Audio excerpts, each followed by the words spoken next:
kentos walu gembal manyar-manyar. Duneng dungkul wana dadi alas-alas dadi wana. Wah, lah kok kebangetan ngomong ngumbar omongan lho Gareng. Ing atase kowe drajating ponokawan ketibal 17 wong arek nyolok mripat. Kowe iki men batur. Lah kok langap-langap drwi kaya grojokan. Nerwetek ya bece sepun bapak tegaran ucapmu barat. Wah, nesu kok wani ra tadi.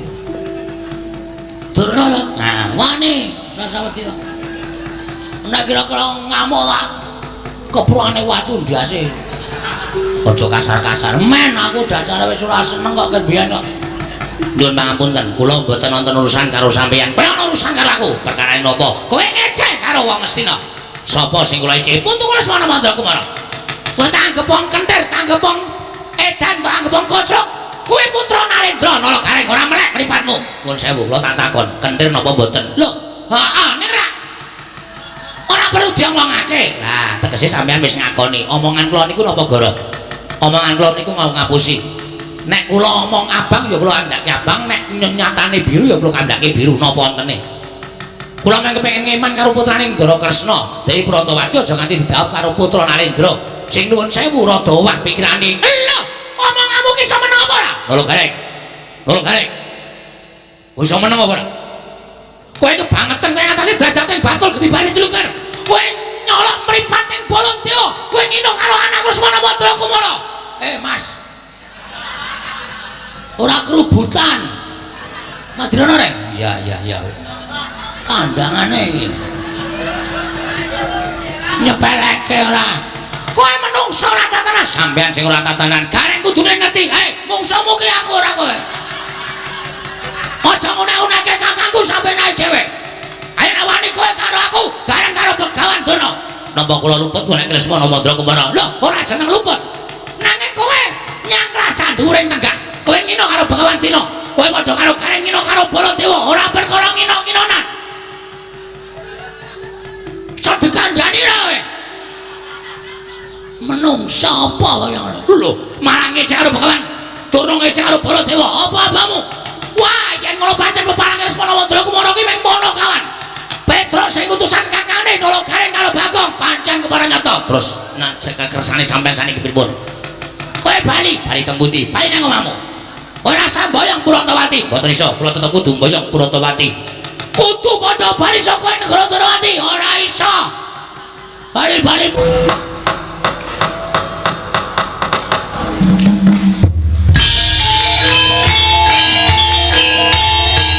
Dilanjutkan pagelaran wayang kulit semalam suntuk oleh Ki Dalang Sena Nugroho. Selamat menyaksikan.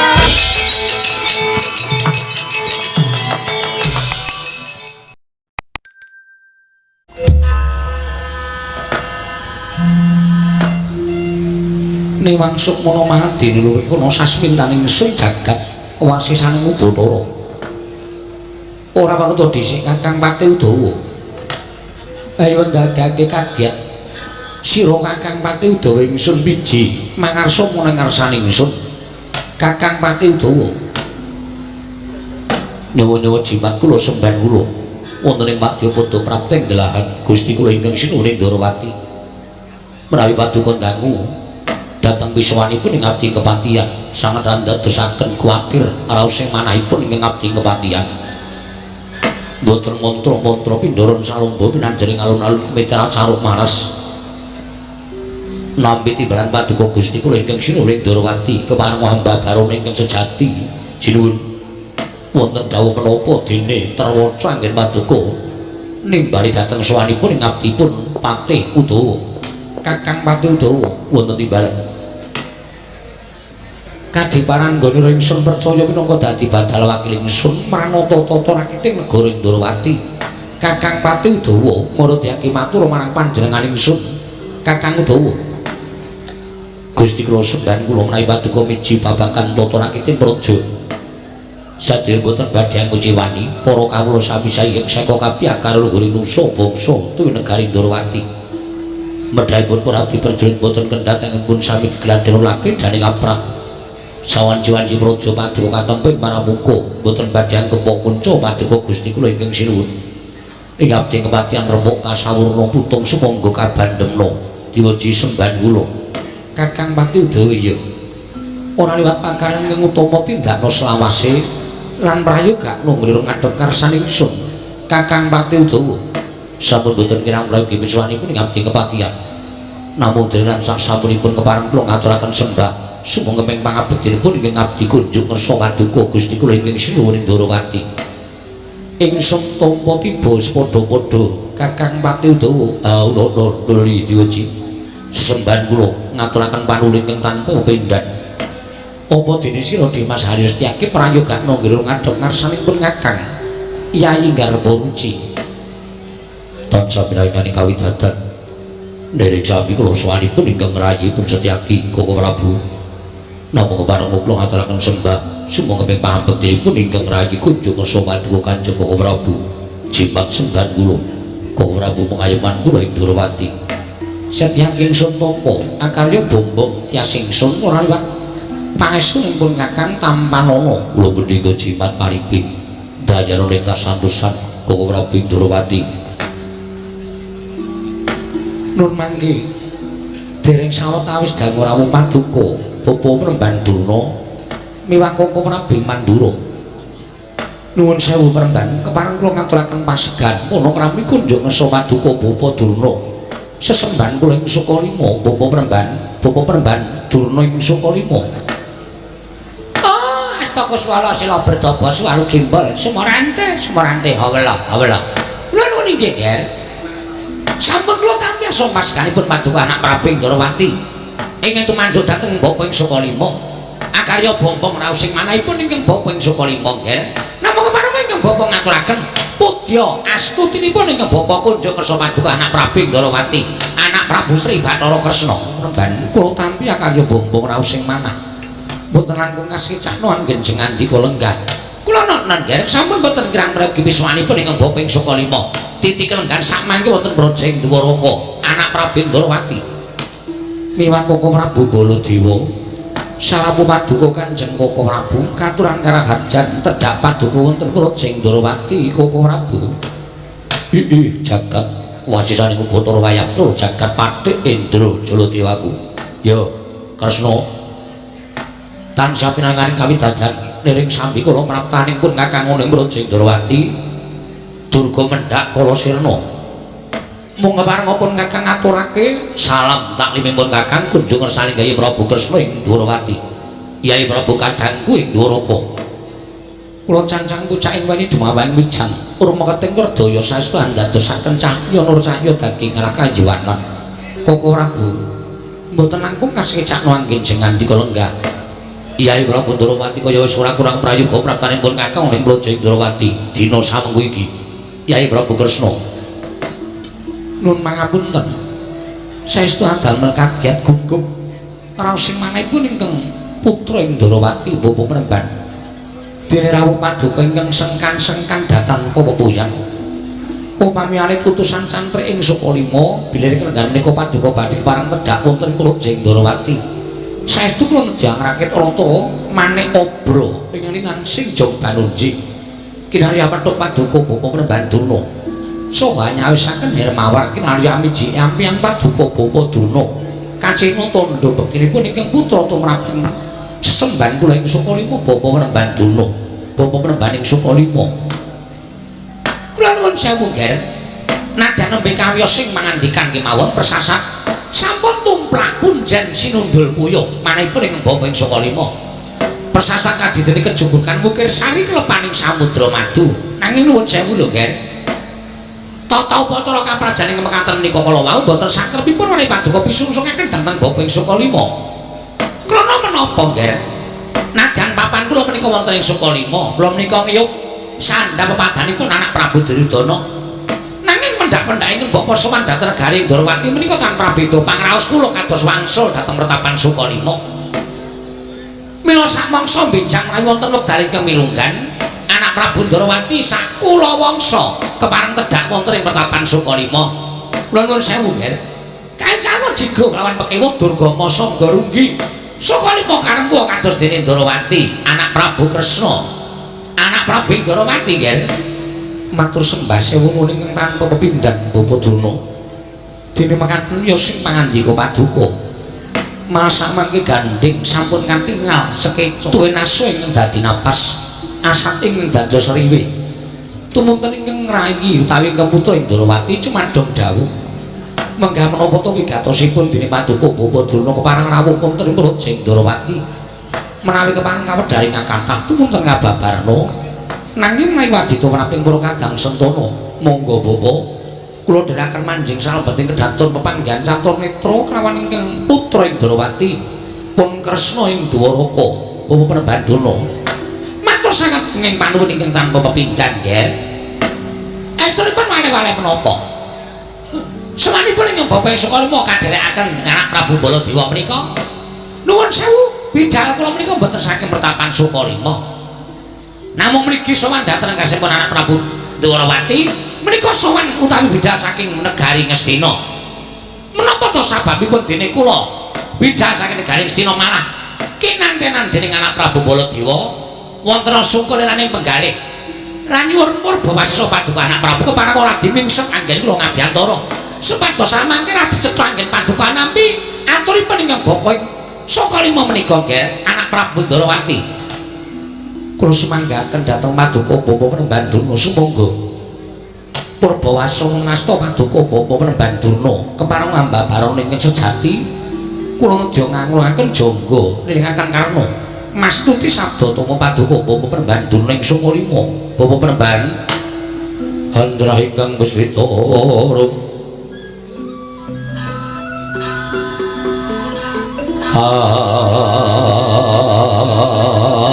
sireng samirana mrih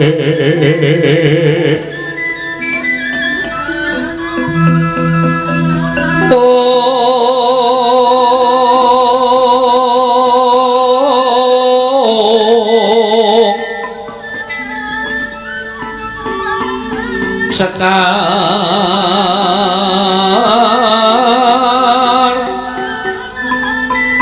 kadung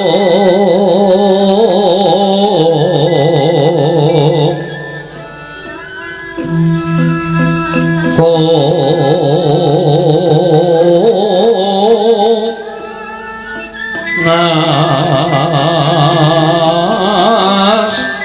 gandanya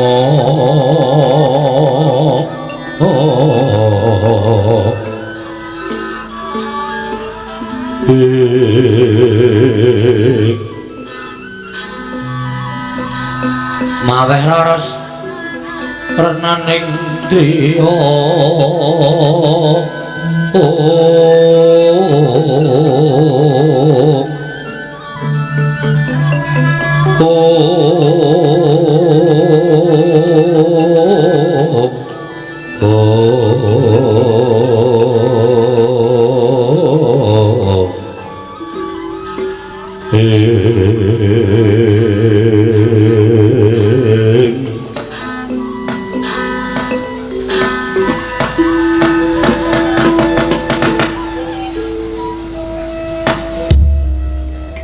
sejatosipun mengaten kok Ken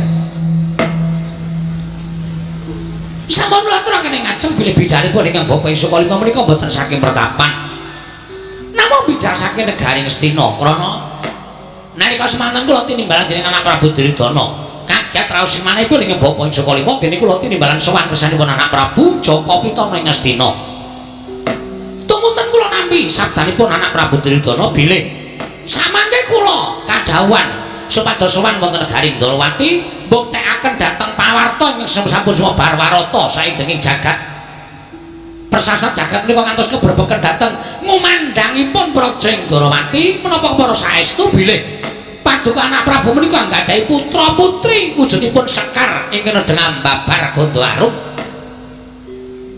ingin dipun kersakaken Bapa Durna kados pundi tegesipun Sekar ingkang ambabar Gandhawarum menika lha nuwun sewu lho Ger wujudipun putri ingkang nedheng mekar tegesipun sampun ngancik dewasa kathah para nalindra nerpati para senopati para satriya brahmana ingkang kayungyon satemah kepengin amengku garwa dhateng putra Paduka kula nuwun sewu kabar menika menapa para saestu ya Kresna malah aku minangka dadi saksi tama bakal pangandikane Bapa Durna kunjung saengga Prabu Ndrawati Apa pancen kepara nyata yen to Yai Prabu Kresna kuwi kagungan putra ingkang dina samengko wujude kembang ing mapan ing Taman Negara Indrawati ingkang riklungguhan samengko nedheng ambabar gondo arum wekasan akeh wong kang padha kepengin medhek marang kembar mau. Kabar mau pancen kepara nyata Kresna. Jagat wasisane Bathara wayah tur jagat. Nuwun sewu Bapak Penemban, Koko Prabu. Nggih. Mremeng dados pangandika Paduka Bapak Durna menika kepara saestu. Inggih menika anak kula pun Kurantawati. Ing titik lenggan mangke akarya hujating jagat. Satemah negari Indrawati menika persasat kathah para narendra, para satriya ing kepengin namangku garwa dhateng atmaja kula. Nanging dumugi sepriki dereng wonten satunggal kemawon ingkang rumaja sarta anacoki dhateng manahipun anak kula pun Kurantawati. Lah menawi ngaten cocok. Cocok menawi ngendikanipun anak Prabu Duryudana bilih. Kula nuwun sewu, Nger. Sampun wonten setunggal candra menika wayah kula Lesmana Mandra Kumara menika. Kula nuwun sewu gandrung-gandrung kaliyan pun Kurantawati. Tumunten anak Prabu Duryudana miji dhateng piswanipun ing Bapa ing Sukalima supados kula menika kepareng nglamar dhateng putra-putri Paduka pun Kurantawati. Kula boyong wonten negari Ngastina. Ing wigatosipun badhe kula dhawuhaken kaliyan wayah kula Lesmana Mandra Kumara. Mila Nger, sampun terwaca bilih sawanipun ing Bapa ing Sukalima pun enjang jejawah sonten ing wigati nedhi amboyong dhateng putra-putri Paduka pun Kurantawati. Kula trimesaken dhateng Lesmana Nger, mesaken Lesmana menika nadyan putra Nalendra nanging Lesmana menika kedunungan sebel sial. Lesmana menika kedunungan sebel sial tegesipun mboten nate pikantuk nugrahane Hyang Mahanasa ketitik nadyan Lesmana menika putra Nalendra Ngastina Prabu Duryudana. Nalendra ingkang sugih bandha bandhu, sugih brana pices. Nalendra ingkang ababala raja ibaratipun ewa dene kagungan putra kemawon. Lah kok nasibipun kados mekaten menika. Cobi to kula trimenggale. Badhe dawuh pun Pergiwa kalah kaliyan Gatotkaca, badhe dawuh Pergiwati kalah kaliyan pun Pancawala. Lesmana menika nuwun sewu pendak-pendak badhe jawab kemawon gagar wigartan antuk karya. Lesmana menika nadyan putra Nalendra wangsul langsung kula aturaken piyambakipun menika nuwun sewu ibaratipun kaya dene wong lanang sing ora payu rabi. Inggih Bapak Penemban. Lesmana menika kok sampun malih Jangka putra Nalendra. Sampun malih Jangka putra Ratu Atmajaning Brahmana. Oh, namung badhe nyenengi bakul mie ayam rak lakon kok, Nggih. Menika Lesmana. Tegesipun Lesmana menika nadyan putra Nalendra ning kedurungan sebel sial. Mila kula nuwun kanthi sanget Paduka anak Prabu kepareng sak mangke ambebantu dhateng mbok repotipun anak Prabu Duryudana. Kepareng ing putra pun Dewi Kurantawati menika kula bayang wonten negari Ngastina. Badhe kula dhawuhaken kaliyan wayah kula Lesmana Mandra Kumara. Mbok menawi sak mangke sageta tetamba tumrapipun Lesmana anggenipun nandhang wuyung menika nggih. Kresna, kula wonten dawuh Koko Prabu. Ora jeneng pun Kakang rubu-rubu gedhang marang pengendikane Bawa Duna babar pisan ora. Nanging lamun siadine murupi kanane anakmu Lesmana Mandra Kumara ing Ngastina. Wah, ora montro-montrat Mojo Nalendra. Ya bener, akeh wong tuwa kang padha ngandhakake, piyai sepuh padha ngendikake wong gandrung kuwi persasat bambung turut melurung. Nganti ora eling Purwadasina, akeh-akehe pancen kaya mengkono. Nanging ora kaya Lesmana sak gedhagan iki. Nggone bambung malah semune kaya dudu putra Nalendra. Kaya wong edan ning tengah dalan. Pendak-pendak gandrung apa sing ditemoni? Apa ora mesake kahanan kang kaya mengkono kuwi? Ora jeneng, ora perkara Lesmana dhewe sing nandhang wirang. Nanging uga ngembek marang asmane Kyai Prabu Duryudana. Mula Yayi, ndak jaluk kanthi banget junjungan derajating Ratu Ngastina ya kadangku Kyai Prabu Duryudana. Dhawuhna anakmu wadon lawan Lesmana Mandra Kumara. Kanthi cara mengkono anakmu ora bakal tiba ning Padasuri, nanging bakal tiba ning Kasur Babut Lirik. Samangsa Kyai Prabu Duryudana kuwi bakal lengser ke Prabon, mestine Lesmana iki bakal gumanti ke Prabon. Sak ora-orane yen to putramu Purantawati kuwi dadi garwane Lesmana, mesti wae sesuk bakal dadi prameswari negara Ngastina. Lho menika lho, Nggih. Angel lho kagungan putra-putri ingkang cinadang dados prameswari menika. Mboten saben tiyang menika nampi kanugrahan. Mila samangke monggo sampun ngantos wonten raos Dirgama Sangga Runggi walangati salebete penggalih paduka anak Prabu Ndarawati kemareng-marengaken ke putrapun Kurantawati badhe kula boyong sampun kula cawisaken jumpara joli-jolan jrumpung gandung lan sak miturutipun kinarya pamboyong ing nganten putri jagat pasisanipun Bathara Wayangkura jagat nyuwun pangapunten Bapak Duna perkawis menika mboten perkawis ingkang gampil namun tumrap kula menika perkawis ingkang rungsit lan rumpil. Lho, rungsit lan rumpil tegesipun kados pundi? Kula nuwun sewu. Kula menika jejeripun tiyang sepuh. Nadyan anak kula menika badhe mbangun miturut dhateng dawuhipun tiyang sepuh. Upamiya kula menika nampi pangaripun Bapak Durna, kula sarujuk nanging anak kula mboten mathuk, tuwin mboten linambaran raos tresna. Menika ngibaratipun wonten tetembungan ana temanten sepasar bubar. Menika mangke mboten prayogi. Langkung-langkung menawi anak kula menika cocok utawi mathuk kaliyan Panasmana, mongko kula mambeti keparingipun Bawa Durna. Menika mangke ugi boten badhe saged kelampahan amargi nuwun sewu premban. Miturut ingkang putra Ndarawati, petanganipun tiyang badhe nglampahi salaki rabi menika gegaranipun namung tresna.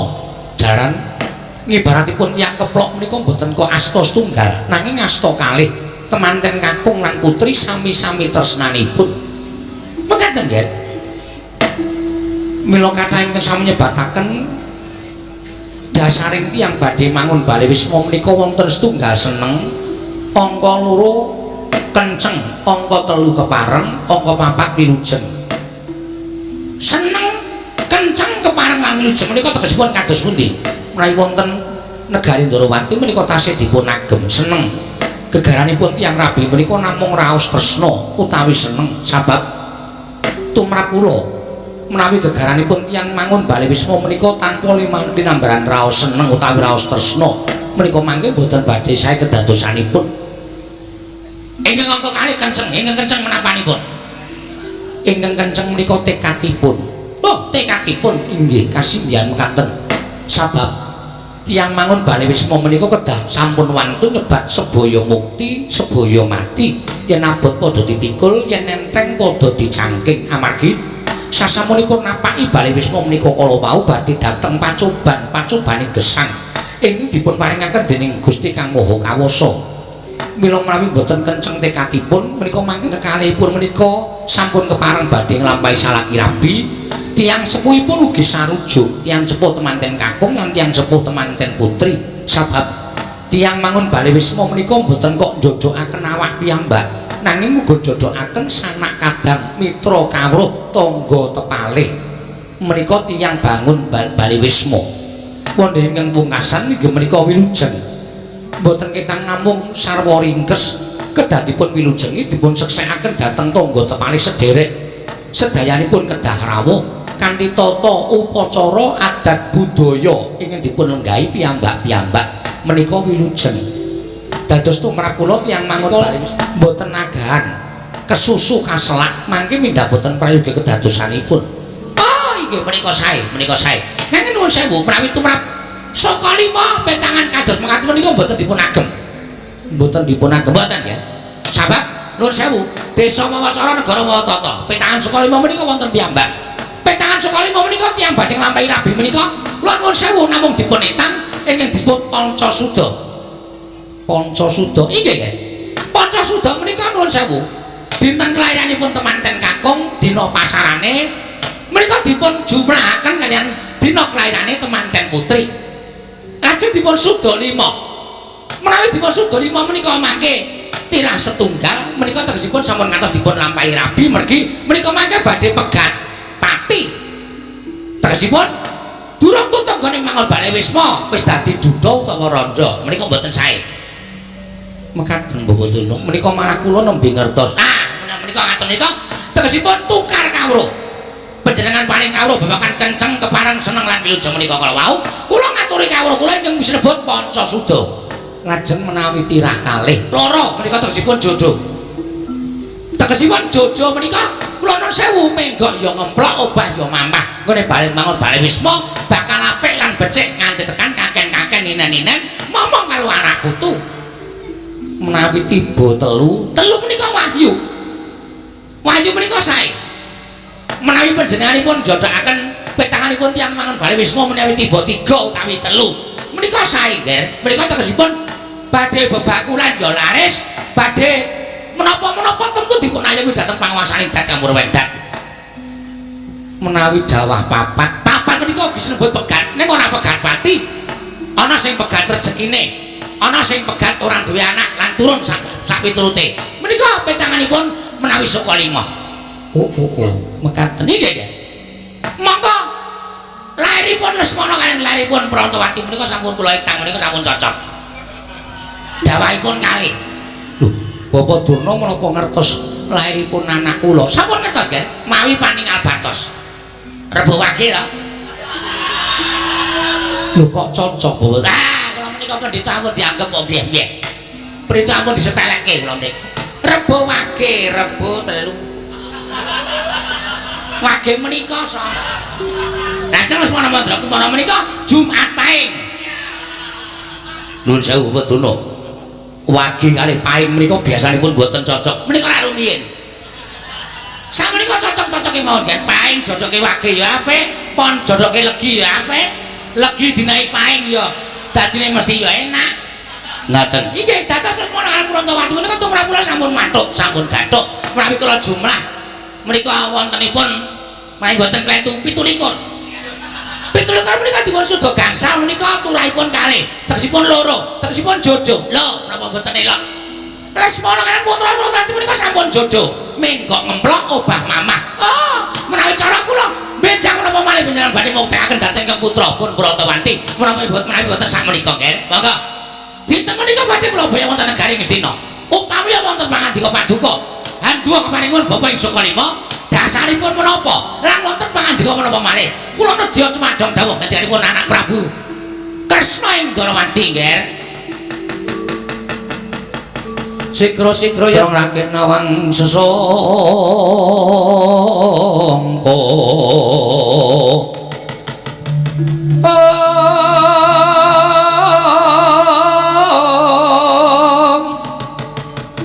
Nalendra Mekmarwa sing sang Katri gumulung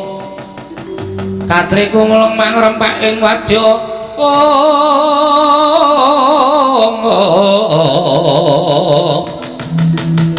Kurdakura reka kiri Ron nanggono magawe gelari wang-wang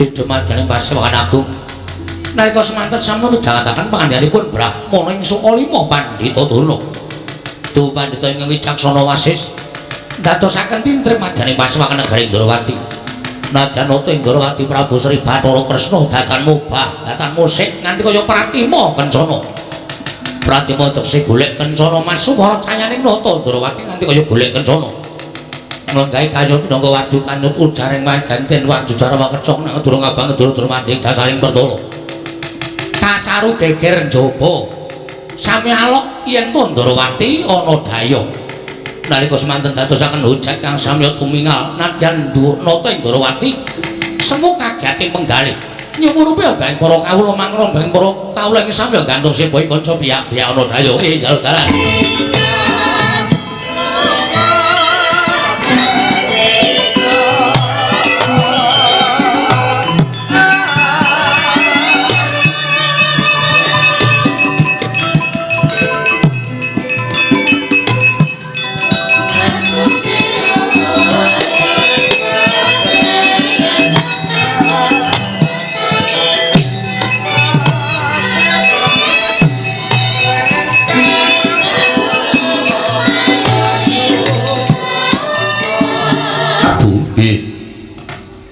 dereng ngantos pun anggen kula nampi sabda pangandhanipun Bapak Durna menika mboten pangling kados sowanipun Panakawan Gareng kaliyan Bagong ingkang sowan wonten negari Ndarawati Koko Prabu jagat wasisaring Bathara Kresna wonten timbalaning ngadhawuh yen ajan dikapakno wae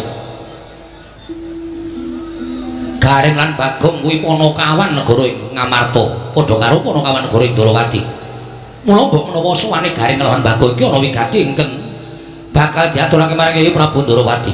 Kresna timbalana apa wigatining Panakawan sakarone dene Swanunut Praja Ndarawati.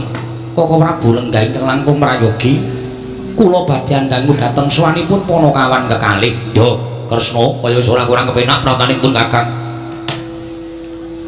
Panakawan Garing padha raja sapraptamu Panakawan ning Praja Ndarawati. Nala Garing nonamit pasang kaliman tabik tinebihna ing lodone Demawaing tawang tuwang linepatna ing tulak manuk. Kepareng kula ngaturaken sembah sumangga ping pangabektinipun ingkang abdipun Nala Garing kunjuk kersa paduka Gusti kula ingkang sinuhing Ndarawati Sang Prabu Sri Bathara Kresna. Iya Nala Garing ingsun tampa akarya bombong penggali ingsun dening atase Panakawan Batur Drajate nanging tata kramamu banget nggone nuju prana marang penggali ingsun matur sembah nuwun tanpa pepindhan. Mugi adamel bombong penggali paduka Gusti kula ingkang sinuhing Ndarawati prayoga nunggun mulungguh sampun boten kirang prayoga kenging kula ngabiyantur kersa paduka Gusti kula ingkang sinuhing Prabu Sri Bathara Kresna. Iya Nala Garing. Panakawan Bagong padha raja sapraptamu Panakawan. Nonamit pasang kaliman tabik tinebeng dengan Demawaing tawang tuwang. Kowe iki ngapae, Gong? Men kaya kowe. Rasa kaya aku. Watake dhewe-dhewe.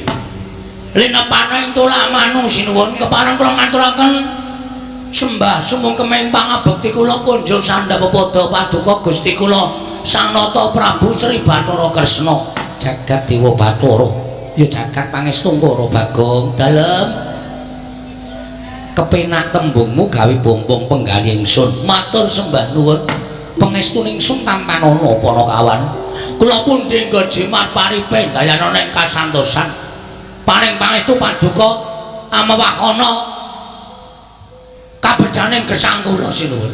Iya Panakawan Bagong prayogana sampun boten kirang prayogi. Oh Nala Garing kowe padha raja sapraptamu Nala Garing kados Penemban Durna. Iya aku bendaramu saka 5 Penemban Durna lenggah wonten ing mriki. Ya wis pancen sawetara aku sowan anak Prabu Ndarawati. Bekti kula kunjuk Penemban. Katampa pangestuku tampan ana ya Nala Garing. Lho niki sangat anggen kawula dadosaken jimat paripe. Panakawan Bagong padha raja sapraptamu Panakawan. Menika kados Penemban Durna. Penemban Durna. Iya. Rawuh wonten mriki. Ya wis sawetara ana wigati bakal aturake marang anak Prabu Ndarawati. Weh lah syukur. Kang garwa mboten nderek. Ora. Mbok dijak. Asa ora tau tajak, bojoku ora tau tajak. Niki ajeng wonten balapan jaran lho. Hus. Sing apik ngomong ora. Karang kula niki gumun napa riyen sampean niku mbok dereng wonten wong kok ora biru kaya ngoten nika. Wis ora sanggah warna-warna. Kabeh iki mung gumantung karo kodrating Wang Mahanasa. Kodratku kudu kaya ngono ya kudu tak lakoni kanthi tuntas marang kewajibanku. Oh nggih. Bukti kula nggih Penemban. Iya ya tak tampa. Pangestuku ya Bagong. Nggih nggih. Sangat anggen kawula dadosaken jimat paripe. Panakawan Garing padha raja sapraptamu. Pangestunipun Ndara Baladewa wilujeng bekti kula katur ya tak tampa. Bagong padha slamet. Nggih. Pangestunipun Ndara Baladewa wilujeng bekti kula kunjuk nggih, Den. Ya, pangestuku tampan ana. Kula pun dinggo jimat paripe ndarane kasantosan. Garing padha raja. Pangestunipun Ndara Sencaki wilujeng Bagong padha slamet. Pangestunipun Ndara Sencaki wilujeng bekti kula kunjuk pangestuku tampan ana. Nggih. Garing padha raja. Patih Udawa Ndara Patih bekti kula kunjuk ya tak tampa pangestuku ya Garing. Nggih. Bagong padha raja sapraptamu. Pangestunipun Ndara Patih Udawa wilujeng bekti kula nggih Ndara Patih. Ya pangestuku tampan ana. Nggih sangat anggen kang dadosaken jimat. Wah, piyai semene kok ming pangestu tok. Ora ana sing nggahi apa-apa ya, Reng. Anggep ora digawe apa nadake. Nala Garing. Wonten dawuh sinuwun. Gawe kaget niki. Ana wigati apa dene sira sowan mongko tanpa tinimbalan. Ingkang sepasin. Wah, sepisan. Kemarin kula ngaturaken sembah. Sumangga memang bekti kula kunjuk bungkak angka kalih. Malih menapa sowan kula menika mboten saking pikajengan kula piyambak. Cokace kula ringkes rembakipun supados samangke Gusti kula ngisi Wuring Ndrawati enggal priksa menapa to sababipun dene kula keraya-raya kedarang-darang sowan wonten Garing Ndrawati. Apa dikongkon bapakmu sanes? Apa saka karepmu dhewe sanes? Apa karang kedempel ana perkara? Mboten. Lah ana apa, Garing? Kula mboten dipun kongkon bapak, kula mboten dipun kongkon kalih napa jenenge kulawargane Semar, bojo kula ya ora. Ning mugi andadosna kawuningan. Sampun wonten setunggal candra menika, Petruk menika opname. Lho. Petruk apa kuwi mau? Opname. Opname iki apa? Sakit. Lara ngono wae nggih. Sakit. Lara apa Petruk? Wah, mboten ngerti. Dipresake nang dokter ya ora dingerteni penyakite. Digawa tengken dukun ya ora mari-mari, dirawuhke para Brahmana Siwa Sugata menyang para nimpuna para pinasis supaya maluyaken Petruk kantong bolong ya ora mari. Monggo Petruk niku meneng ngeteng-ngeteng teng amben ora ubah ora napa-napa. Matane kedap-kedip, nyawang usuk. Lah terus Petruk kanane saiki piye? Ah wis mengkari esuk sore. Petruk lara tenan lho Garing. Lara tenan apa dikira ngapusi. Kula niku nek omong ora tau goroh kok. Lah sawijining dina kula niku nganti sedih. Nyawang Petruk kanane kaya ngeten niku terus tak tangisi Petruk. Bareng kula tangisi kalih Bagong, Petruk niku terus jenggelek. Gregah kaya wong waras nika. Terus obokane kula jukune segoreng. Ya kula jukuke. Kaya wong mari lara niku mangan ya tremal-temel mongko ora nganggo lawuh mung sego tok diglondori banyu putih. Iya, nggih. Lah bar maem niku Petruk terus omong kali kula. Reng, kowe kakangku. Sing wajib tak sambati ya ming kowe. Nek Bagong ngono pancen tak anggap wong ora nalar. Ning upama Bagong kuwi ya iso napa persambatku? Aku ya ora apa-apa. Mula cah loro do mlumpuk kene tak kandhani. Aku ki jane ora lara. Aku ki jane ora masuk angin. Aku ki jane waras. Ning kaya koncatan pikiran. Lho. Petruk kaya koncatan pikiran. Nggih. Lah sing tok gagas sapa to, Truk? Kaya kowe iki mung wong kere, kowe iki mung batur, kowe iki mung abdi. Upama duwe gegayuhan ki ya dicundhuk karo wong ki nek duwe gegayuhan ngungkuli karo kekuatane dhewe kuwi tegese ibaratnya kaya dene cecak nguntal cagak cebol kayu bulan wuta ngitung lintang tange kelakone cepak wurunge. Mula ndek gegayuhan iki dicundhuke karo kekuatan. Ora usah dadak mikir sing abot-abot. Lha ngoten niku. Terus Petruk, heeh Kang. Aku arep mikir abot. Ning aku iki mung netepi karo sing wis nate dingendikake. Lah sing ngendika sapa? Petruk terus matur. Sing ngendika Sinuwun Prabu Sri Bathara Kresna. Lho, aku tahu omong apa karo Petruk mangke riyen dereng ampun dipedhot. Crita kula dereng rampung. Apa Sinuwun Prabu Ndara Kresna tau tate ngendika karo kowe? Tau. Jaman apa? Jaman nalika semana ilanging pustaka Jamus Limasada dicolong Dewi Mustakaweni. Nalika semana aku sing iso nemokke pustaka Jamus Limasada, Sinuwun Ndrawati tau tate paring dawuh karo aku, sapa sing iso nemokke pustaka Jamus Limasada? Nek lanang tak pek mantu, nek wedok tak pek anak. Monggo Petruk nalika semanten sing iso ngaturake pustaka Jamus Limasada mbuh lantarane apa? Ning sing ngaturke teng sampeyan niku Petruk kantong bolong adi kula. Lah kok jebul Petruk niku awake lemes ora duwe daya niku mikir pangendika sampeyan. Nuwun sewu lho, Dek. Nuwun sewu. Nalindra menika sabda Brahmana Raja, sabdaning Nalindra pengendikaning pendhita menika ora kena wola-wali kaya tumameng drancang seta, ora kena lumebek. Nek ngendika A ya kudu kelakon A, nek ngendika B ya kudu kelakon B, nek ngendika C ya kudu kelakon C. Mongko panjenengan wis tau tate ngendika, mongko sing napa pangendika sampeyan Petruk. Lah niki Petruk niki nagih janji karo sampeyan. Gandeng negara Ndrawati saniki geger merga ana wong wadon sing jeneng Purantawati niku Petruk terus lara. Larane Petruk meng digatek karo Sinuwun Prabu Kresna, meng ngelingke karo Sinuwun Prabu Ndrawati supaya eling karo pangendikane duk nalika semana. Nek sampeyan eling matur nuwun, nek ora teges sampeyan mentala nyumurupi patine Petruk. Monggo Petruk wis ngomong kali kula, "Reng, kowe ning negara Ndarawati." Terus kowe matur bab janjine Sinuwun Kresna. Nek Sinuwun Kresna ora gagas, wis ikhlasno aku, Reng.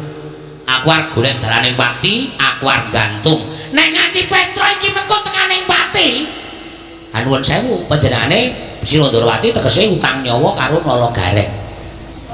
Panjenengan utang nyawa kali kula. Nek nganti sampeyan ora netepati janji sing pun nate pangendikake terus dadi jalaran Petruk tekaning pati, ateges Sinuwun Ndarawati utang nyawa karo Nala Gareng.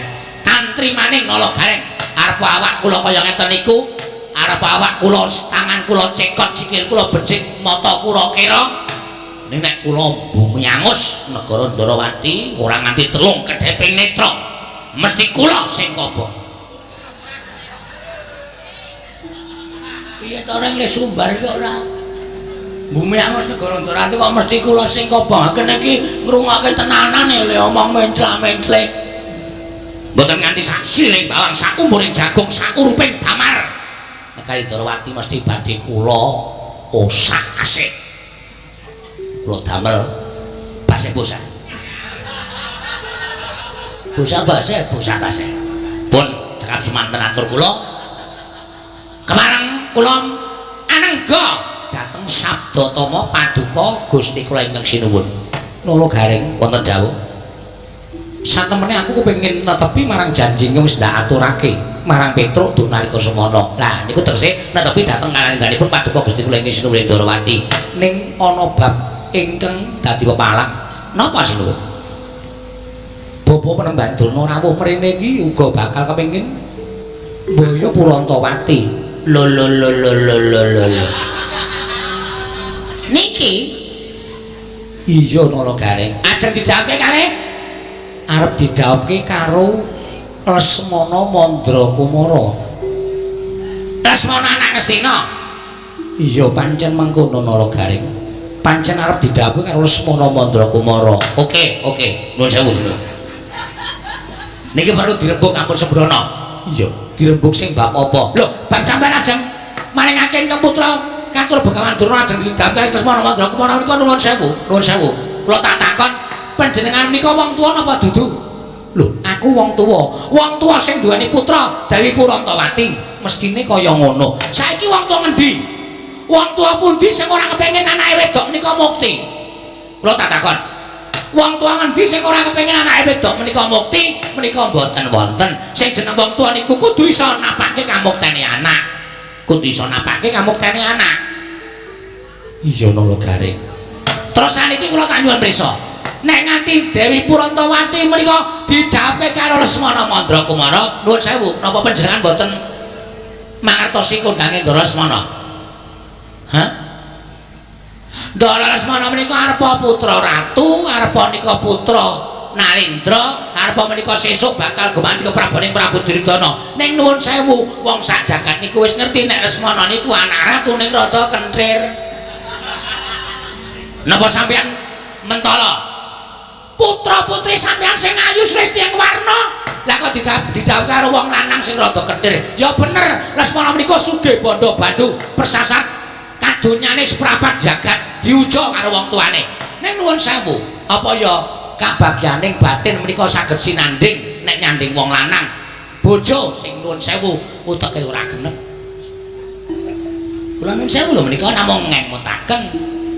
Nek mau semanten panjenengan badhe maringaken monggo ateges badhe kula biyawaraken wonten pundi-pundi papan. Nek Ratu Ndarawati menika blereng dhateng kamukten ning ora iso metung dalan sing bener. Sulap karo kamukten nganti mentala nyengsarake anake dhewe didhawuh karo anak ratu sing rada kocluk. Menika mawon. Niku estu kula mboten goro.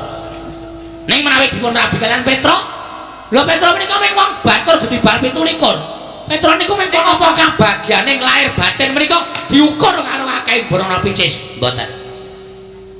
Kabagyaning wong urip menika mboten ukuran akeh Brana Picis. Malah kadhangkala wong sing ngokehan Brana Picis, wong sing sugih, wong sing duwe derajat pangkat niku janjane pendak dina tanggungane utang miliaran.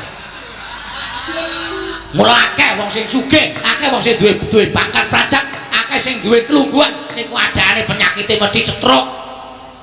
Ora iso ngapa-ngapa, perot terus modal. Ning kula nuwun sewu, Petruk nika wongean, ora duwe tanggungan apa-apa, urip sak madya, mangan sego dipangan karo jangan ya dilakoni, ngombe wedang putih ya dilakoni. Ning ora doyak-oyak utang, ora doyak-oyak tanggungan. Mula uripe ayem, wong uripe ayem niku awake lemu. Pancen. Nek sampeyan maringake dhateng Sinom Prabu Duryudana monggo ora apa-apa.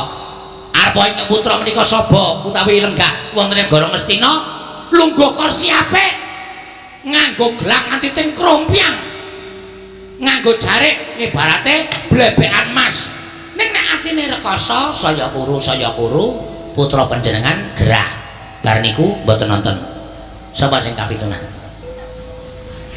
ya ngoten niku carane ngetu ampun sembrono ning nek karo Petruk desa niku uripe tentrem ora berisik ora kokean pikiran kaya wong kutha lenggan arep mangan ming kari njupuk ning lumbung parine ditata tirik-tirik arep jangan apa-apa ming kari Saba Tegal mongko tandurane ijo-ijo mangan bakwan nyemplung ning kebon lombok bakwane 3 lomboke 40 kon pengen kobis kari nggawa godhokan wedang gawa ning kebon kobise diris ning kebon lho napa ora gleleng wah Petruk niku sawahe jembar kok susune jembar-jembar mula kula nuwun sewu nek panjenengan menggalekake Babrana Picis diparingke kali Begawan Durna ning batin lara nek sampeyan rembak perkara yaning lahir batin nggih mang paringke Petruk nuwun sewu lho sinuwun kabagyaning lahir batin menika mor misah tegese mor misah piye menika mboten saged dipun dadosaken setunggal upama iso didadekke setunggal menika mung pepethinganing kita kabagyaning lahir menika mboten saged sumandhing kaliyan kabagyaning batin tegesipun kabagyaning lahir numpuk Brana Picis ning kabagyaning batin ora sumandhing ning kok sok baline duwe kabagyan batin mesti kabagyaning lahir bakal sumandhing niku sing disebut mor misah mengkono lho Karang nggih ning nggih gumantung panjenengan monggo mawon badhe dipun paringaken Begawan Durna monggo paringke kula monggo paringke Begawan Durna entuk wong sugih ning Kentir monggo paringke Nala Gareng netepi dhateng perjanji panjenengan wis lepas saka perjanji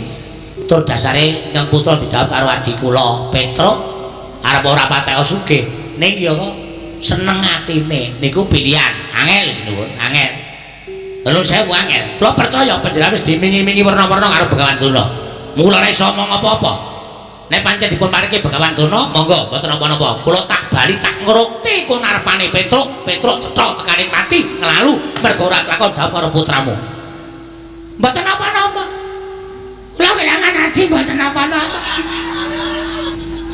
niku wis dadi resiko kula ning kula ancam sampean kula ancam Petruk nganti nglalu mati ora jawab karo anakmu oh tenan yakin sumpah bumi langit dadi seksi kula seksekke keblat papat segara gunung isine ngrena wengi padang rembulan panasing srengenge kula ora arep tepung karo Prabu Kresna diparingi Begawan Durna niku tenan kula ora arep crita karo Prabu Antan Ngastina tak obrak-abrik legane atiku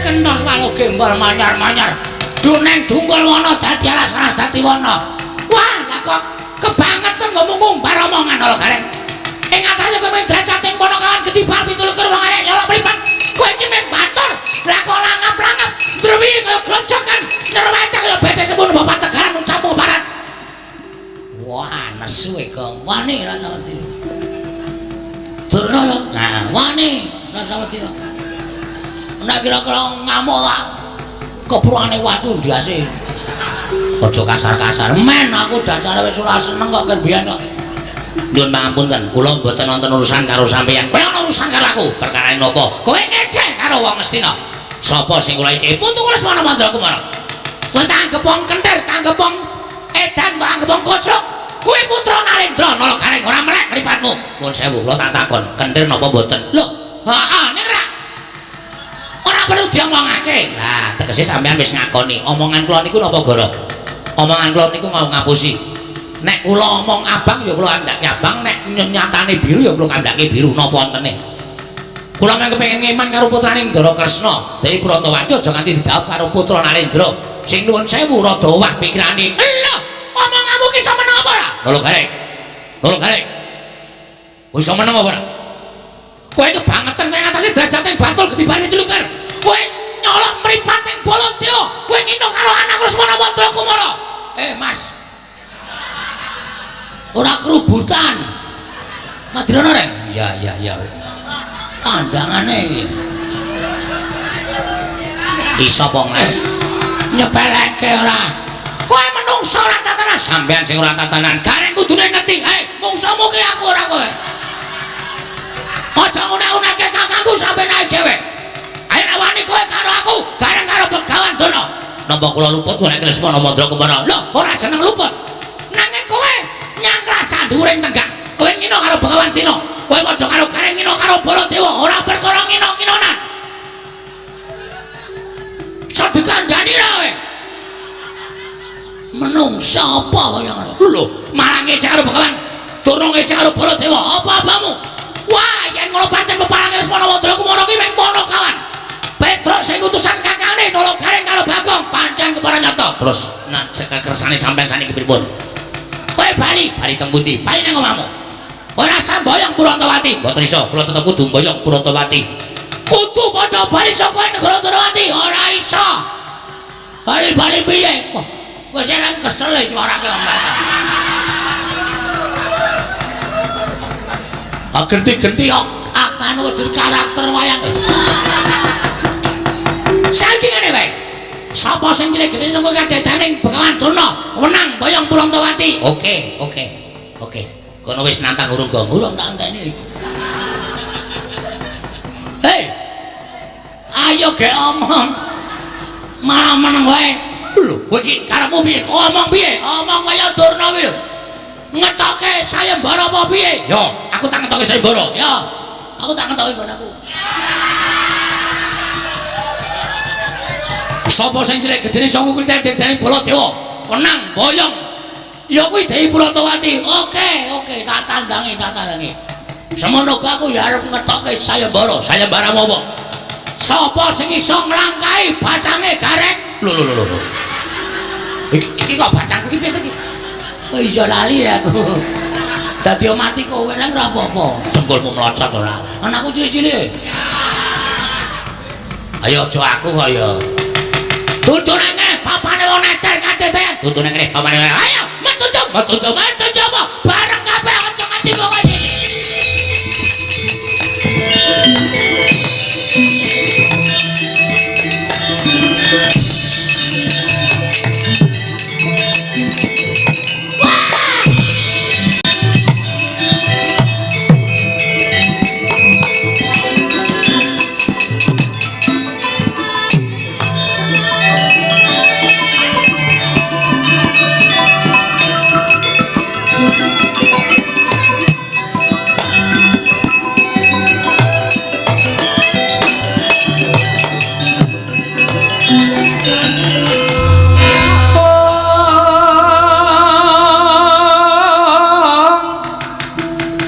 Sikropala kang tumingal prang campo samya batali ler kadet pileting kota danyangkung manguncang niti benjang sangat jimicil latinya ngedali wus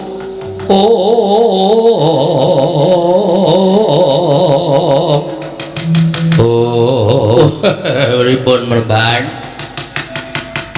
angsal damel kula mboten boyong putri Ndarawati lho ingkang putra ing Banjarjungu bundur sasana nungsung pawarta lho ribun Lesmana kelakon dawuh menapa mboten Kula nyandhong dawuh Bapak Perban. Nadan keputra pun Surtayu cemandhong dawuh Bapak Perban. Nadan kula pun Kartomarma cemandhong dawuh. Kula pun Swatama cemandhong dawuh Perban. Pripun, Mbah? Itu gawe napa bocah? Anggere kuwi sapian lambat dhateng pun kula Dawati badhe kajauhake kalian pun Leswada Mandlaku Mala. Itu dawel menapa boten Perban? Nuwun sewu Dipate. Nggih, Kakang Durna pripun? Niki kula pamake kriwikan dadi grojokan geguyon dadi tangisan. Liripun pripun sampeyan paring pangandika mekaten. Sowan kula anak Prabu Baladewa nalika semanten sampun nampi dereng nata ing Ndorowati Prabu Sri Bathara Kresna. Napa sing dadi wigatinipun kula aturake ning babak anglayani jujur lan usuli. Sowanipun Manakawan Nalagareng lan Bagong ngandhakake nek Petruk lara jarine anak Prabu Ndorowati tau tate paring pangandikan sapa sing iso mbalekake pustaka jaman Kriwasada yen wadon diaku putra yen lanang dipek mantu lho menika ingkang dadosaken perkawis tumuli dados gegeran wonten ing parapatan negari Ndorowati antawisipun kula kali Nalagareng anak Prabu Baladewa kalih Bagong wah boten katen-katenan tumuli Nalagareng lan Bagong nantang kalian ingkang rayipun Begawan Durna oh ngoten nggih terus anak Prabu Baladewa ditantang dening Bagong. Tumrih kula nglampahaken para Satakura menika ing wigati Dursasana. Pripun, Perban? Iki Bagong karo Gareng tekan kene. Undurna ya, Le. Yen ora iso tak undurke rangketen tangane. Krincungan sikile. Iki ngestaken dawuh. Aja nganti kowe dikangelan. Nek nganti kowe kalah karo Nalagareng karo Bagong, wah, Lesmana anakmu ngene bakal jawab karo Purantawati gagar wigar ora itu karya. Ngestaken. Nggih, ngestaken dawuh. Kowe iki ngapa Dursasana? Kowe sago kok isih cengenges-cengenges. Lho mawon sago kula niku. Niku jane mboten lahir batin. Lho, kok lahir batin? Mergi kula ngertos Gareng niku sapa, Bagong niku sapa. Mula Kurawa mboten wonten sing saur manuk. Kula mboten wonten sing wangsulan niku mergo Kurawa niku batin atine kula wis ngerti. Nek janjane wedi kabeh kali Gareng kali Bagong. Mula trima meneng mawon. Lho, Gareng ki men ponakan Bagong men ora tau dhewe mboten apane. Oh, sampean mboten ngerti kok. Ketoke pancen ning Panakawan loro saudon telu saurupan ning Nun Sewu niku anake Semar. Monggo Semar niku dewa Ngejawanta teges nika turuning dewa. Tur wong salwangsul kula tak takon kalih panjenengan Bapak Perban. Kurawa teng pundi papan niku nek ketemu Panakawan loro siji Petruk, loro Gareng, telu Bagong wis dadi Pancawara ning ora tau iso menang. Lah kok begini iki ajeng dibaleni. Mengke kairagan ku priksa. Sing priksa sapa? Kurawa no. Dikira sapa? Kurawa niku bakal doting penyonyo sirahe doting penjoto. Urang-urang pejane tugel tangane. Tugel sikile kok sampean niku enak paring dawuh. Nun. Dawuh Kakang Durna kuwi dadi sabdaning Narendra Ngastina. Nek kowe ora menyang padha karo kowe nyulayani rembuke anak Prabu Duryudana bakal gedhe pidanane. Lah, ngene iki sing kula wedeni. Terus pripun? Mangkata ya le ora ketang saubengan robengan mangkata. Sirnakna yen perlu bandanen Nalagareng karo Bagong mengko men bisa lulus ngene Boyong Purantawati. Oh, nggih. Ning janji lho, Man. Janji apa? Kowe ora ketang klungsu-klungsu nek meludu ngestu padha dawuh Begawan Durna nek iso, nek mboten iso ya samadya mawon. Butuhe kowe mangkat nggih. Ayo Le. Nyekel Gareng karo Bagong. Ora sada wedi, ora sada walang ati, pikir sing tetek tanggo-tanggon. Pestekno kowe bakal rekoso uripmu kowe. Malah medeni adi-adine. Surtayu wonten timbalan Kartomarma wonten dawuh. Swatama mangkata lho iki ngestaken dawuh nyuwun pamit pawon sing ati-ati aja kaya bocah cilik durma ganti mangkate wae karo.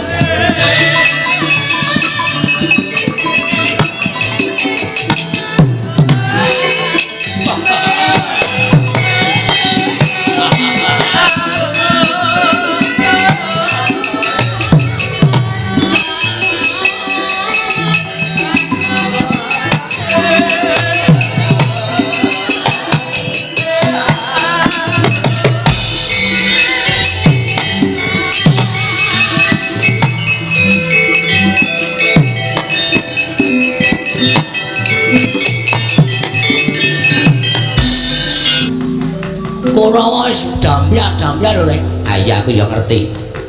Ya ming tak pikir-pikir kok aku iki kurang gawean. Kurang gawean mergane aku kawan nantang karo Begawan Durna, aku ora sadar nek Durna iki gawa Kurawa. Kula bareng Durna nyimpang dalan ngetape para sata Kurawa tak pikir-pikir kok iki padha karo sulung mlebu geni iwak kecemplung ing wuwu. Tangeh kelakone urip mesti bakal tekane pati. Terus nek miturut kowe piye kok? Nah aku ya lanjut tegese gelut karo Kurawa. Mangane mulai ora entuk kabar Petro lalu. Kowe kelangan adi, ha ta? Nek dhewe mati nang kene dikongkon Petro krungu kabar Gareng Bagong mati nang negara Ndarawati. Petro bangga ora sida mlalu. Ning awak dhewe mati. Oh iya iya. Ha iya. Wis ra iso urip ya ora iso. Iya piye? Kayane ya isin ning atase awak dhewe musuh Kurawa kok mundur iki. Apa ora gawe isin bapak ora gawe isin Petro. Ngene wae rek. Pokoke tanggung wala gandeng aku wis kebacut nantang Prabu Baladewa. Wis pokoke kudu tak adepi. Sapa sing belani Baladewa tetep tak katutke dosane. Semono kowe kebacut nantang Durna. Aku rada encen. Durna ki rawani gelut e. Iki sing justru berat ki aku. Kok berat? Sing tak tantang Baladewa e.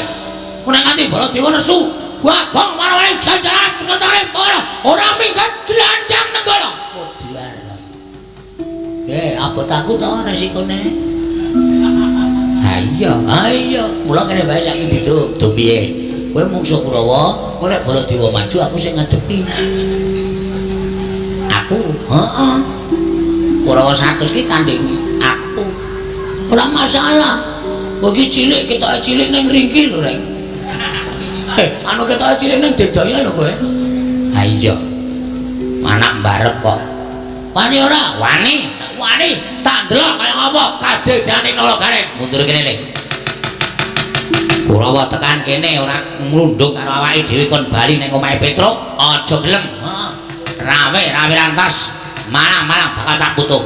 Tontonan benar ngerti kridane kakangmu barep. Jaman kowe rung ana, aku ndereke Ndara Janaka iki. Ndara Janaka mungsuh cakil patine Ndara Janaka krubut buta 40 wena tak rampungi dhewe. Kowe le wayangan endi kowe? Aku tak takon le wayangan endi Gareng kok menang ro buta 40 iki. Kowe iki dituthuk sandal bojomu nangis kok. Mungsuh buta 100 reng mbok wong ki ora kok kemangkean. Nungguleng lho kene tontonan kok nek ati aku ngapusi aja dutek kakangku Nala Gareng tangan.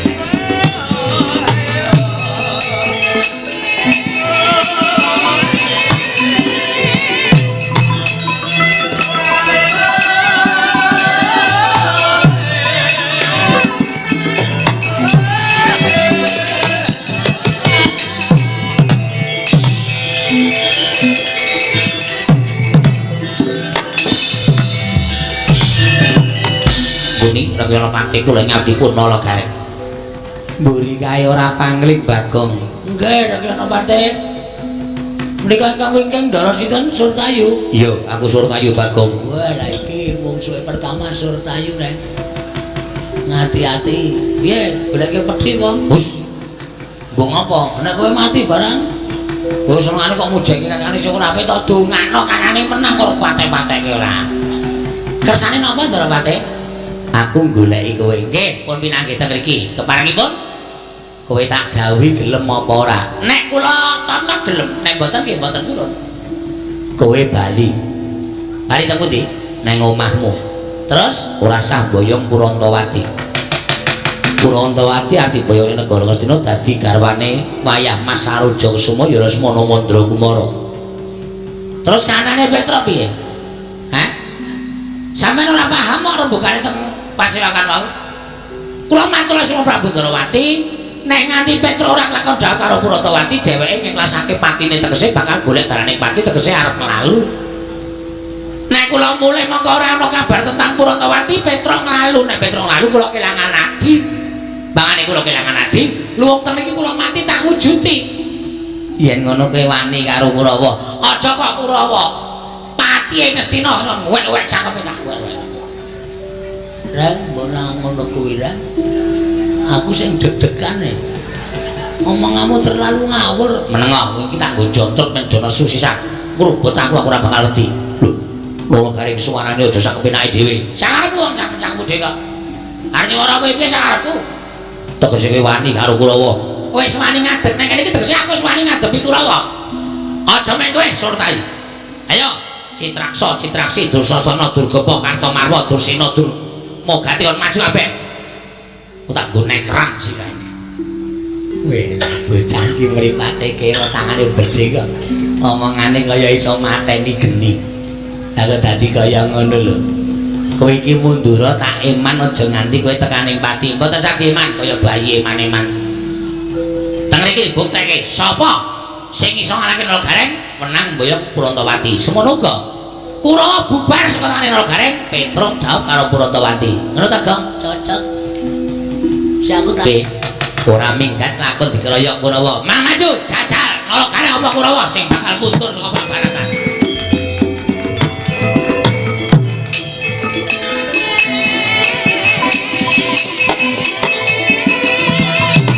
Ayo. Awas aja. Ayo. Aiso.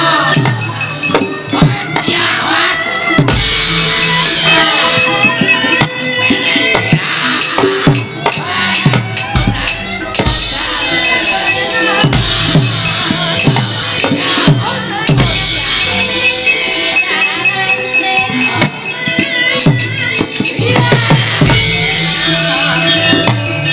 Wah, penyakit.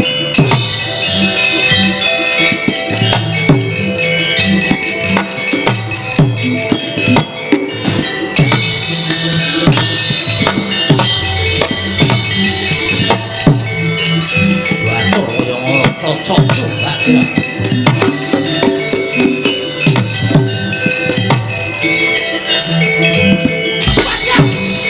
Mbak kaya ngono kuwi padake aku ora iso nyekel tumbak. Ayo, enteno tumbakmu. Iya. Iya. Ayo dene, Wer. Diandra apik tenan kowe tak daya. Hus. Wow, didaya kok didol. Awas. Yo piye? Saking ngertiku. Waduh. Aku diajari Ndara Janaka ngene iki. Zaman Ndara Janaka isih muda. Zaman Swita Begawan Durna, terus pendadaran siswa Sukalima. Aku diajari ngene iki. Mergo aku trampil terus aku kena. Ora sasok disambi omong. Nggih. Aku ro Petruk ampuh sapa? Ampuh kowe tenan. Petruk nek gelut ya gelut, nek kok nampani panahmu iki ora iso. Kok nampani tombak ngono ora iso. Aku dhewe sing diparingi karo Ndara Janaka. Aku jare ya dikai. Mosok. Domongi ya. Tenane. Mundur. Aku ora dikai kaya ngono kuwi dikai Japa mantra, Japa mantrane. Bapak lunga tapa biyong meteng tuwa tes-tes dadi banyu. Mat iki. Aku wong suci ora tau colong jupuk. Tumbak ngenangi aku dadi tumbak rongsokan dol kilon kowe. Ayo balik. Rasa dadah ujen. Wong iki kasektane dhewe-dhewe, Mas. Weh, lah kok malah kalah ampat. Piye mau kuwi? Bapak lunga tapa biyong meteng tuwa tes-tes dadi banyu. Yo saiki bapak lunga biyong meteng. Kok tetep kena? Awang bapak lunga tapa biyong meteng tuwa tes-tes dadi banyu. Yo. Bapak lunga tapa biyong meteng tuwa tes-tes dadi banyu. Terus sama aku wong suci, ora tau colong jupuk, kowe ngenengi aku dadi tumbak rongsokan. Balik. Aku wis ora arep muni kok kon muni to. Asane ora den. Wah, kuwi men siti. Nah. Kudu tatap tanggo-tanggo. Lah iya. Ayo diteruske rek. Nek pancen kowe anu panakane Ndara Janaka bales Surtayu balse aja kuwatir. Oh.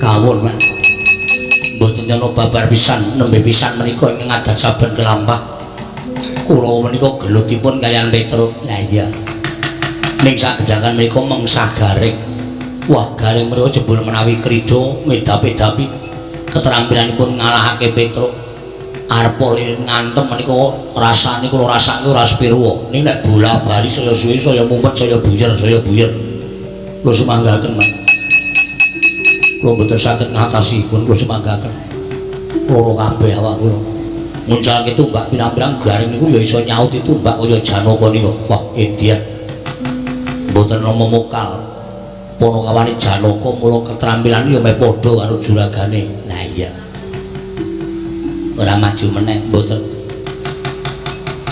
Bagong ora temandang mboten man dereng mundur man kok bathukmu biru ditendang Bagong monggo nendang nganggo teklek kayu niku mak klothak ngoten larane ra jamak-jamak kula semanggaken nggawa gaman pun mboten sak nggawa gaman ya kalah suraper perkasa uripe malah musuh Ponokawan kalah lasundang sinten sing ajeng pripun sing ajeng nambani Kurawa sing ajeng ngewangi Kurawa lah iya lah terus apa iki sing durung maju dur nuwun maju oleh Cak Bagus wah nggih nadyan rada abot ora lakonane man sapa ngerti garing gila kali kula Bagong gila kali kula mami nggih ora maju man hati-hati oleh nggih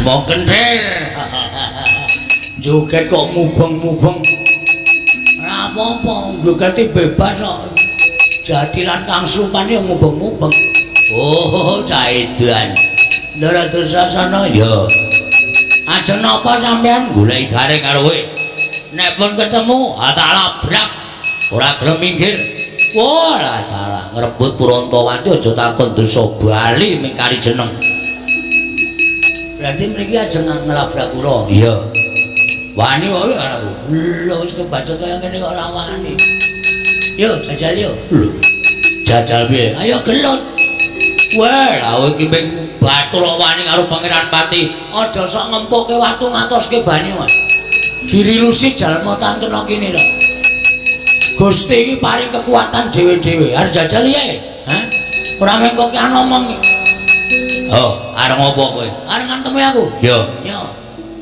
Nganti iso pecah sirahku meguru karo kowe 20 taun. Ora mung sembrono. Lho, iki tenan kok piye? Wis kaya ngene kok dikira ora tenanan. Asli iki. Ya guys. Wah, tak antem tenan. Wis lho. Perang iki ngene iki rasa dadak kokian begijikan sing bagus sapa sing ampuh ya kuwi sing isih urip sapa sing glecak kuwi sing kalah jarane adu atau sing sirah ya wis kowe la kendel tenan kendel wae anake Semar yo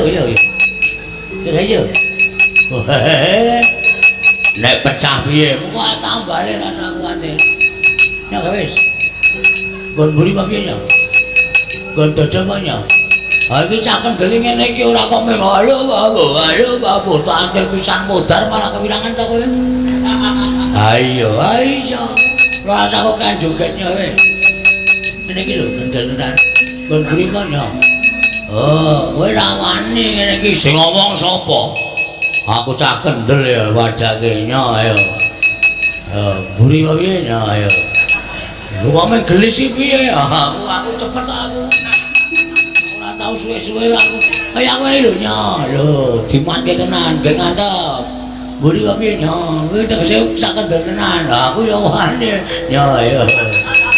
Mburi kok piye nyo ya? Kaya aku lho nyo. Ha iso nyo. Oh isi. Arep ngapa ya? Mburi kok piye nyo? Mburi ya mburi. Oh ada kira. Oke, wait. Terus ya modal tenan yo, kesuwen dijajal. Yo. Diar kowe. Ora apa-apa. Ora apa-apa tenan, ora apa-apa itu ya. Golek utekmu owah. Aku wis ra ndek utek. Oh. Golek kowe gagar utak. Aku wis ra ndek utek dadi ra iso gagar utak. Wis santai wae to. Pisan ta? Yo. Cak siramu tenani kowe. Mang tenani, guys. Oh. Biar kowe. Ayo. Lho wis e. Ora krasa. Wah. Ngece. Wah, setan ratatanan ora pindho. Ganjel kok geno. Manut. Ya ganjel kene. Ping telu. Waduh, iki ora kebal sira kok. Resiko e, guys. Pecah siramu. Biar. Wih, ora apa-apa. Ya gentenan yo. Waduh.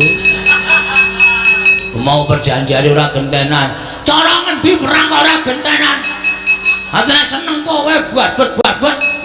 Kene kuwi sing ngrasake iki ya nganggo ngampet tidur. Lho. Ora basa arek ora basa ya bae. Ya guys yo. Ya mati tenan iki lho. Aduh. Tumung kula bapak ngakul sebu pertiwi. Ayo guys. Kowe ora ngerti tangane Bagong mau nganggo ngantem sirah sapi wingane pecah dadi papat. Wah cangkeme. Ku jenengane ngedonke mungsuh ngono kuwi. Kowe ngomong ning aku dadi tratapan kok. Nek sigar tenan ora aku sigar tak plestre. Ya ora kena omong, langsung bet ngono. Langsung des. Semerah. Oh kuwi ndonga barang. Wong arep tumindak apa-apa ki nganggo semerah. Ngono, Jawa kuwi. Ya wis, nyo. Apa ya?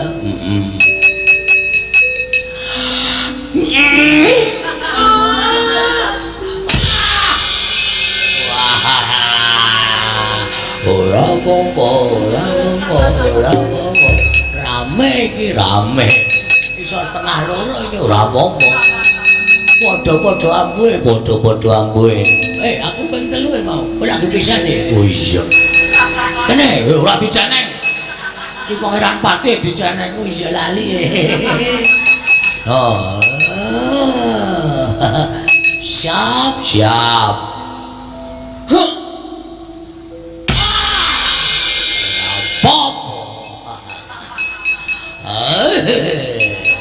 Ayo terus. Endi mau wonge? Wis buyer aku wis. Mulai mumet pisan. Yo terakhir, yang ketiga. Yo. Perang ini kira kenak. Temonjo dimake yo kecekel. Heeh. Ora usah dadak gabus ngentek tenaga. Iya. Yo siap. 1 2 ora apa-apa. Wah, rame iki yo terus ke. Waduh. Iki nganggo leren sik utut-utut sik rasa. Oh. Ya. Kok saya ringkih. Wis rusak otake. Ora wae sing waras kok nyo pisan. Pindho. Ping 3. Sini.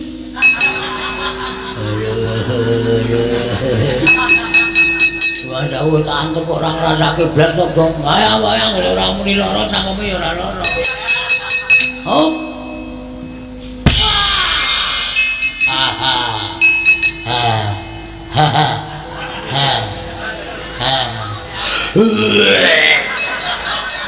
Modar wis buyer.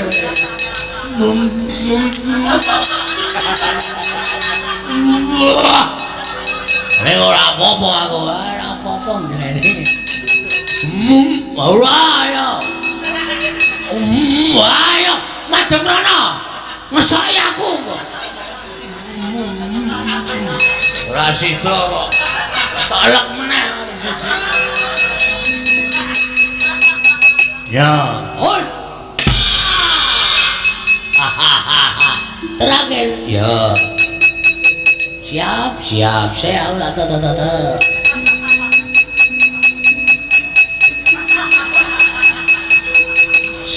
siap. Yakin? Ayo.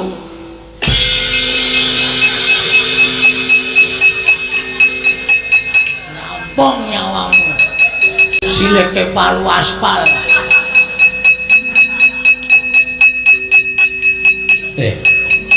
Bir. Kaya mau gayeng kok nyenyet.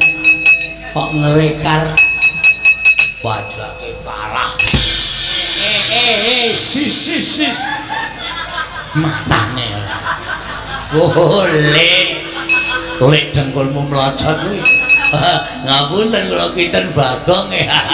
Enak bali. Lho. Oh, kleru. Wis ra ngerti kiblat anak Prabu Mandura kula semanggaaken.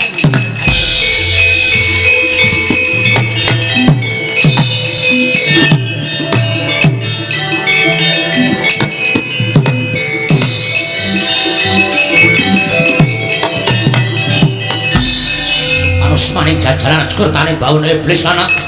Walah dalah. Pono kene derajate logane karo Bagong kok ngiwas Maranata Mandura Prabu Baladewa. Kowe nyebarake Maranata Mandura Prabu Baladewa. Nologane ora bali tak glancang negara dadi apa?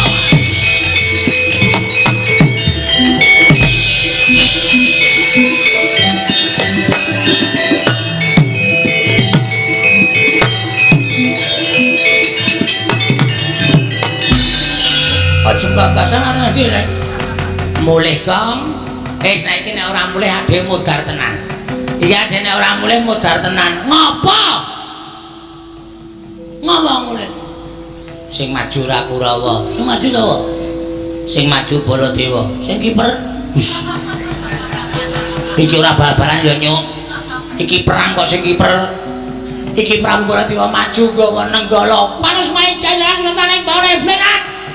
No, kareng ora bali saka negara dhuwur wati aja ngrakot glandang negara jeblok ketemu. Terus tangane Baladewa mak slonong. Abing kae. Wah. Murup. Baladewa golek kaca ora. Kok tangane murup senter iki. Nenggala. Enang enggaga ala. Nenggala. Nenggala ki tamake gunung jubluk segara asap. Aku mau namani gunung bola-bali lho jugruk-jugruk ini. Wani Pak kowe. Wes aku nek nekat ngene ora usah diroso sapa ora. Mundulan ndelik. Oh iya. Nek mati piye, Gong? Ora, mati iki sing asta sing gawe urip kok. Mati urip ora saka Baladewa. Mati urip saka sing gawe kuwasa. Sapa ngerti bengi iki aku gleleng methuke Baladewa tamane nenggala ora apa-apa. Nenggala ki ampuh. Ampuh orane pusaka gumantung sing gawe urip. Iki nek digo nek omong. Goblok. Ora nenani wong tua aku radong kok. Wong ngerti ra, mulo nek tak ajak pengajian ke sok melu. Wong ngerti ra critane Nabi Musa. Iki ora guyon iki Nabi Musa kae. Tongkate le ampuh mergo entuk firmaning Gusti Allah. Saberna ana ing Laut Merah. Nek ora diparingi firman, ora bakal tongkate kuwi ampuh. Mula kabeh iki apa-apa saka panguasane Gusti. Najan mati uripe manungsa saka panguasane Gusti. Nek kowe duwe pusaka ampuh, Gusti keparengake aber pusakamu. Ora ana dayane. Ngono kok takut. Ke belakang. Iya. Aku wedi nek kowe mati. Wis to. Rasa semerang kok semelem. Aku yakin ora apa-apa wis. Ya wis. Tak delok saka kadean ya Gong nek kowe ana apa-apa aku tanggung jawab. Wis rasa kuwatir. Wong e nyebut karo sing gawe urip nek wis beres. Gusti nyuwun pangapunten menawi kula mriya dipun anggap leres. Tentu Gusti paring pengayoman lan paring napa niku jenenge? Neng aku diajari ndonga neng.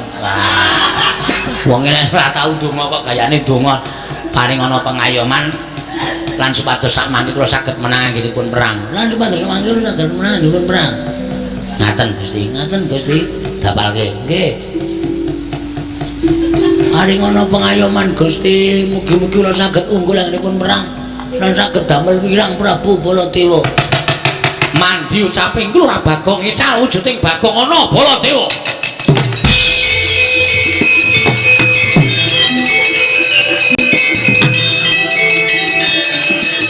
Ana Baladewa.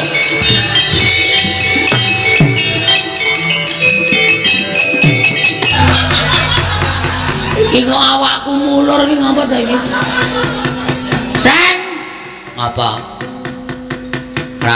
Bala, iki mati ta. Sik. Sik ora cenanangan kowe. Lho, iki ra suarane Bagong to iki. Heeh, aku ngapa e? Oh, kok dadi wujud Baladewa ta, Gong? Weh. Tenane. Heeh. Lho, kaya goleke pengilon. Goleke pengilon. Lho. Wah, jian gleleng tenan iki.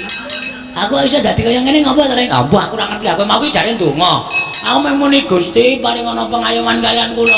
Gusti terus kaya bumune iki kedher terus aku kaya didudut saka ngisor terus metu menang ngene iki. Wo, aku wale. Dadi Baladewa tenan aku. Heeh. Oh iya.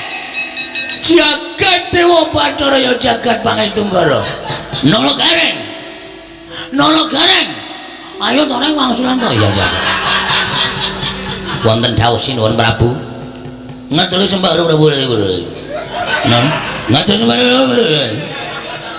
Pan ngatur sembah pangabekti kula kunjuk sinuwun Prabu Mandura. Iya. Tak tompo Nolo gareng ora liwat Pangestuning nambal. Kula pun dinggo jimat paripe. Nolo gareng sapa sing bengok-bengok nesu kae? Prabu Baladewa. Lho. Wani ngembari marang panguasane ingsun. Nggih, dasar kepara makate. Iblis lanat. Paling jangan bawa cita macam nyelamat tenang. Nawan surangatan jam raja. Imbangan bojo. Iki Prabu Baladewa. Ngawur Baladewa. Baladewa sari. Salah ucap. Ketiban penjogoram. Merenyah siramu jedundang Prabu Baladewa Ratu Mandura Raden Kokrasana Wani piro Waning pinta Waning pinta wani piro aku ora apa jenenge Baladewa Prabu Baladewa Waning pinta Wasi Jlodra Anom Kokrasana ya Karsana ya Balarama ya Prabu Balarama Rama tambah ayo ya Waning pinta ya Anom Kokrasana ya Raden Karsana ya Rejo Karsana Rejo Karsana ki mbane Kiswan kae cermo sing mati jeneng aku gugung karepe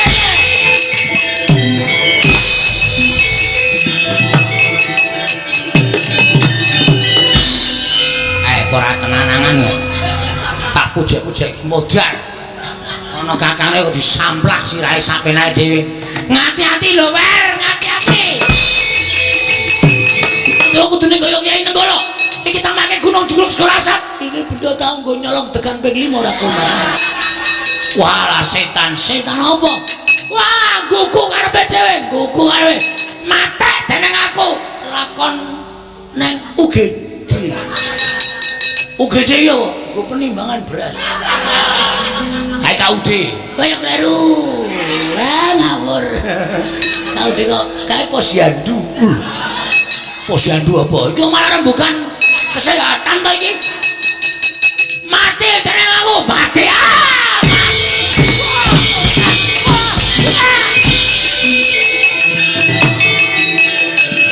Setiaki.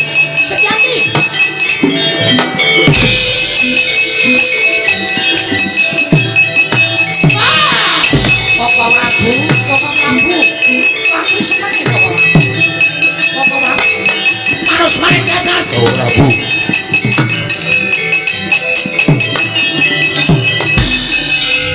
Koko Prabu kula aturi sabar. Kula mboten kepengin negari Ndrawati menika dados ajanging pasulayan, kula aturi sabar. Hoi, Raja. Adikku inggih Koko Prabu. Ada adikku adikku. Adikku bocah berasa. Lho. Adikku bocah bagus. Adikku bocah bagus. Kresna, Kresna aja to bisa Kresna. Menungso ora tataran kae jenenge Baladewa ngembari marang panguwasane Sun Kresna. Kula aturi sabar. Kresna. Kresna. Kuwi dudu Baladewa. Sing Baladewa kuwi aku. Oh, Prabu, aturi sabar. Inggih, kula ngertos, kula ngertos. Menungso ora kuwi Kresna. Kresna, ping ngene lho. Inggih, dos pundi? Kuwi Bagong. Nun, kuwi Bagong kuwi. Inggih kula ngertos. Aduh, Koko Prabu. Aduh. Kresna ada apa Kresna?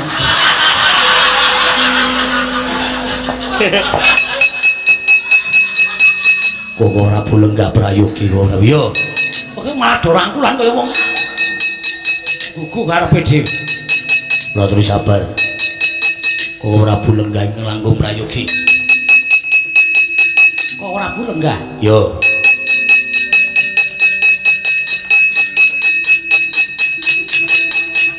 Kayak omong, inggih. Aja nganti kesuwen ora omong ya Kresna. Setyaki. Boten dawuh aduh adikku di. Njaluk rokok Setyaki. Koko Prabu menika menawi filter mboten purun. Aja filter. Ana filter kentingan Setyaki. Nggih. Koko Prabu atur semene ora pati duka ngono. Lah kok ngantasi Baladewa dikembari karo panguwasane kono kawan kere ngembari marang panguwasane karo mantul Prabu Baladewa. Aku ora trimake. Aku ora trimake. Minggiro, menungsone buru ora glandange nenggala. Kresna. Minggiro Kresna. Ratu Mantura dandanane pikirane. Lah kuwi suarane apa ora marai mangkel. Koko Prabu mbok sampun ngaten to. Lho, aku ora entuk ngono. Inggih. Lah aku kan ngono karo sapa? Jenengan nek ngendika kok nganyelke to. Iya, Kresna iya. Oh iya, jagat iki bae. Wong guyune wae elek ngono kok. Dadak dadi Baladewa. Kok ora Bu? Nggih. Anak kula gadah pamundhut. Lho, anakku duwe penjaluk. Inggih.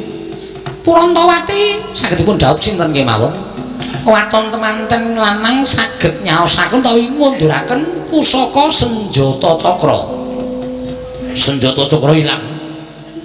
Estrinipun nedeng kemawon manakula katawengan Badra Hirawan.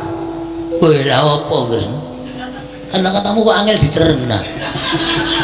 Badra Hirawan ki apa, Kresna? Kok Prabu Mandura kendel, mangke kula nesu lho. Aja Kresna, aja gampang nesu ndak glis tuwa. Ya Kresna ya. Iki Setyaki wonten dawuh gulana es teh. Ora Mandura kok panjaluke werna-werna. Badhe kula padosaken mawi bathok. Aja kurang ajar Setyaki. Ratu ati kula nganggo bathok. Anggepe aku kirik. Setyaki wis aja tok tanduki. Ngertos mboten ora? Ya, ngerti. Lesmana ngaturaken senjata cakra kula dhawuhaken lan pun Purantawati. Ngono. Inggih, njaluk pamit lak matur kaliyan Prabu Adi.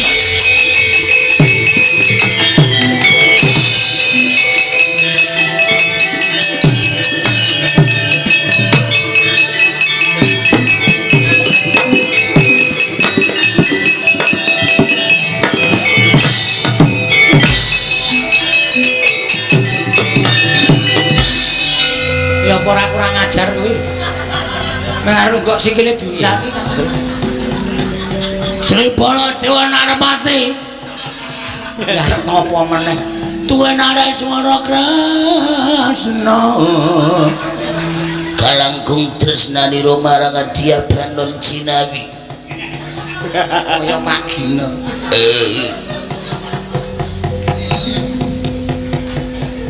Tak tonyo nek isih sembuh. Senjaki sabar. Karo Koko Prabu kurang ajar ditenono. Senjaki ora basa karo panjenengan ingsun. Ora basa ora apa-apa. Apa dianggep aku kurang ngerti karo kowe? Kowe Bagong. Lho. Ngawur. Kowe ora. Iki sandangane Baladewa jenenge Bagong Kresna. Piye keterangane? Aku njaluk keterangan saka dokter sing gumadhok. Aku rasa aturan karo kowe. Mangkel aku rasane.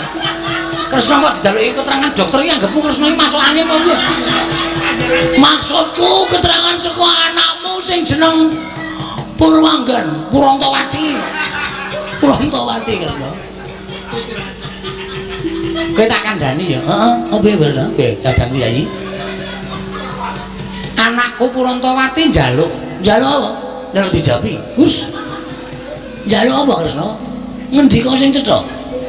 Kemantenan nang kudu iso ngaturake senjata cakra. Njaluk bae Kyai Gusti arep ndi kowe arep ndi? Arep ndi? Ora salu ngelunga. Aku arep bali. Arep bali arep ngondo karo si Petro. Petro ki sapa Kresna? Petro ki sapa? Sik nolo gareng iki nolo gareng. Nolo gareng dalem. Kene. Ki sing dandani ngene iki sapa? Aku ora kok. Aku ora dandani. Lho, anane kancane meng kowe. Kowe mesti dandani bagoe diganti. Piye to Gong kowe kok dadi kaya ngono kowe nek ganti piye to? Aku ya ora paham. Aku iso dadi kaya ngene iki piye? Aku bangke meng donga Gusti paring ana pengayoman supados kula saged gesang terus aku omong karo wetone aku malih kaya ngene dhewe. Ha iki lek saling cilaka iki. Waduh piye ya? Kok goleke dukun to? Aja. Kowe iki tok goleke dukun karo dukun bayi. Masa awetku diplotot. Nyun sewu sinuwun, mbok ditulungi sinuwun. Ditulungi piye? Panjenengan anak Indra Digdaya to. Bagone tiwangsule kaya wingi ngene. Lho, lha kowe iki dadine piye to? Kula niku mung nyuwun pengayoman kali panguwasaning dewa. Kok dadi Baladewa ngenten iki? Mula kula lajeng bali niku pripun kaya wujud wingi ngene radong. Ya wis tak suwunke marang aku mono nek kok nyaur ora. Ora usah nyaur. Arep disuwunke. Kowe hitungane utang mah aku. Ora. Tak suwunke ngarsane dewa muga-muga kowe bali kaya wingi Bagong. Ah, ngoten ora marang kerik. Oh nggih.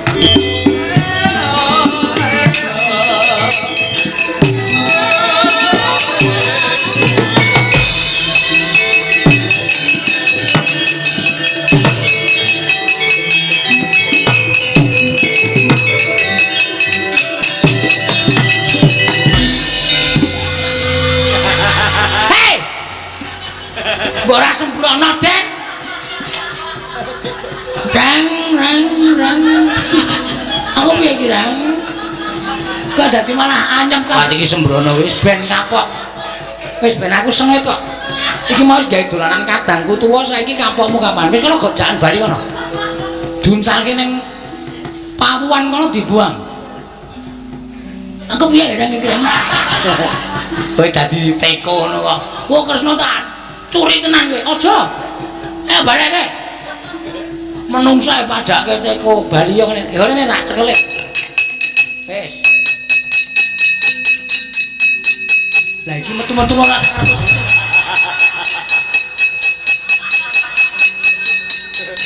Aku nek ora ceket-ceket mesti gledak iki mau.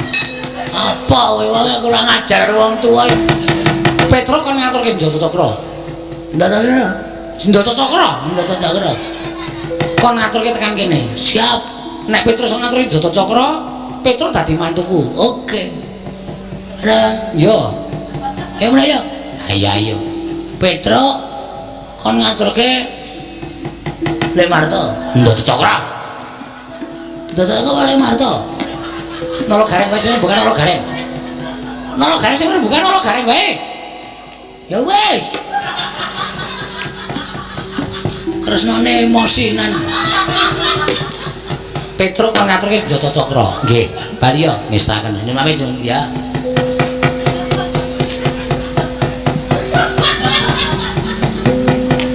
Lho. Ngantuk. Ngantuk jengkolmu ora.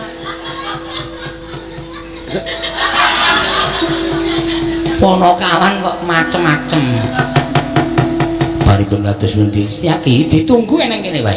Nek ora ngono ndak malah mengko negara Ndrawati dadi ajange Pasulayan. Kula namung derek kersa paduka Kanjeng Bapak.